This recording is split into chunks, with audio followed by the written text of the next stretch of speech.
to speak of thoughtlessness is already to engage in thought.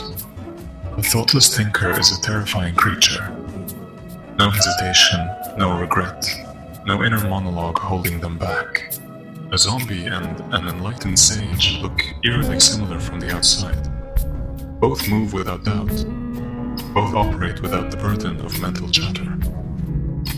The difference is that one transcended thought, the other simply never had it in the first place.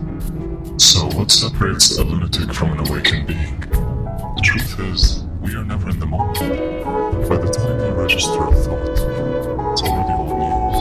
Reality moves faster than your cognition, leaving you perpetually one step behind, narrating events that have already slipped through your fingers.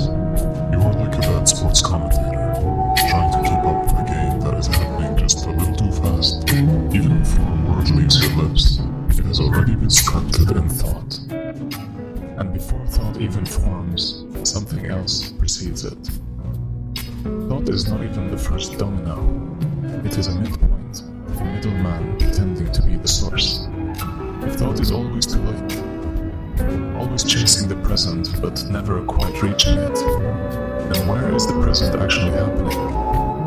By the time you recognize a moment, it is already past. You are not thinking reality, you are remembering it. So you see, this isn't just about the gap between thought and speech. The same delay exists between the raw, unprocessed experience of reality and the thoughts that attempt to make sense of it. Something happens, your mind grasps it, frames it in language, and only then can you understand it. But what about before that? What is reality before you wrap it in words? This is the paradox of conscious experience. You exist in a state of constant retrospective.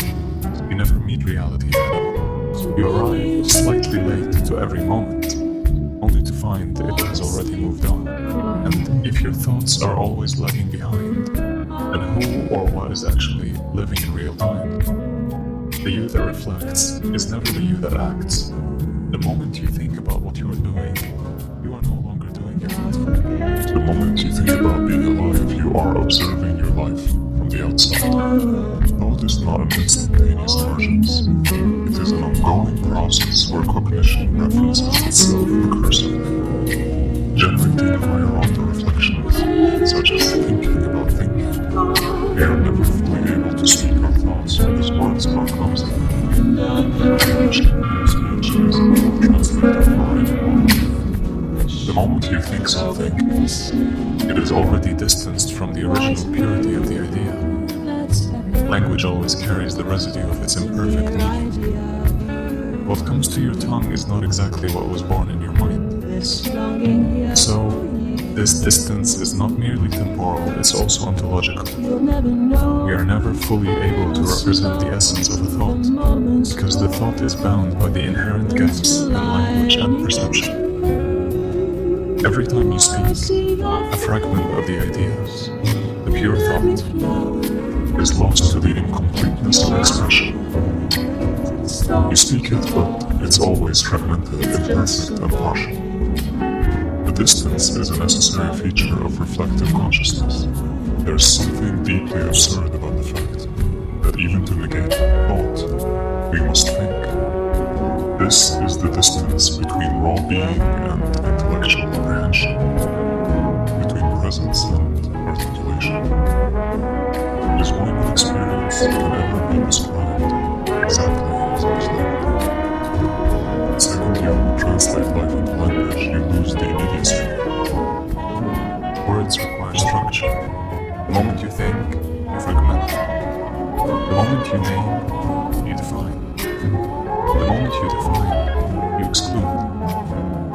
Thoughtlessness is undivided, but the mind is a machine of division. Even in meditation, in those fleeting instances where thought seems to dissolve, there is an awareness of the absence of thought. This awareness itself is a form of cognition, a meta-thought, a shadow of thinking. Beyond the microgap of cognition, there exists a deeper separation between pre-thought and thought. Before conscious thought forms, there is an underlying conceptual crystalline. a raw, pre-linguistic structure of awareness. This is the non-thought form, the space where ideas exist before they crystallize into words, or even structured cognition. Some call this intuition, others refer to it as pre-verbal cognition. But the phenomenon is consistent. Thought does not emerge fully formed, but congeals from an implicit, often ineffable domain. The non-thought form gives birth to thought. The abstract becomes defined. Vague intuition is now specific, mental body. The state where thought does not observe itself in the possible, or is consciousness doomed to chase its own tail, a snake devouring its own body in the endless Ouroboros of self-reference. It looks like thoughtlessness is not a destination, but attention, an asymptote that the mind approaches but never quite touches. You may sit in silence, watching thoughts drift like clouds, but most of the time, the watcher remains. And as long as there is a watcher, there is thought. So the only way to be thoughtless would be to disappear entirely, to let go of the one who is trying to let go. You cannot do thoughtlessness because as soon as you try, you've already thought. You grasp at it, but it slips through your fingers as elusive as smoke.